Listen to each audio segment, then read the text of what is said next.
Hello team of dinner services, Radhe Radhe, जय श्री कृष्णा, जय माता दी।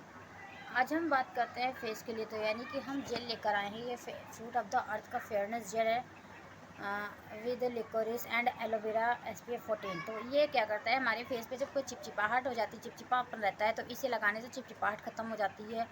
चिपचिपाहट को दूर करने में हमारी मदद करता है। और हमारे फेस पे जो रोम छिद्र वगैरह होते हैं, तो ठंडी में क्या होता है, बंद हो जाता है। तो उसी बंद किए बिना ही ये हमारे अंदर तक की जो है रोम से गंदगी निकाल कर बाहर कर देता है, हमारे फेस को मॉइस्चराइज करता है। और हमारे जो रोम छिद्र होते हैं बहुत ही अच्छे से ओपन भी हो जाते हैं, तो बहुत ही अच्छा लगता है। चेहरा भी खूब खिला खिला सा लगता है और चेहरे पे मॉइस्चराइज इतनी अच्छी हो जाती है कि हमारे चेहरे पे इतना ग्लो आ जाता है। तो हमें खुद ही लगता है कि मुझे इसे कंटिन्यू यूज करना चाहिए। तो आप लोगों को भी चाहिए तो आप लोग हमारे टीम ऑफ ड्रीम्स पेज को फॉलो कर लीजिए, चैनल को लाइक कीजिए, शेयर कीजिए और सब्सक्राइब करना ना भूलिए। Okay, thank you.